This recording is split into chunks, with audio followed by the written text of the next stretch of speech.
I think one of the most popular cheeses here in La Vera is the goat cheese that have been cured with Pimentón de la Vera.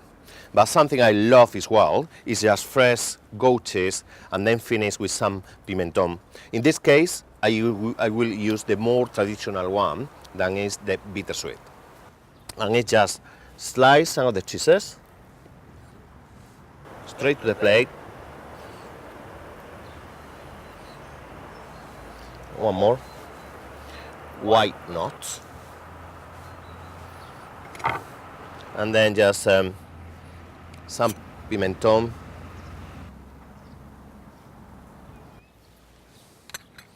And again, plenty of olive oil.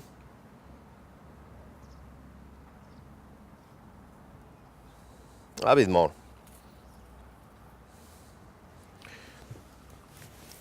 And some oregano.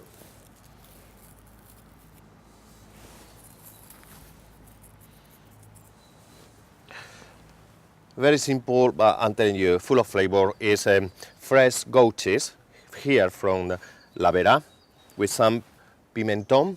In this case, we use bittersweet and finish with some dry oregano.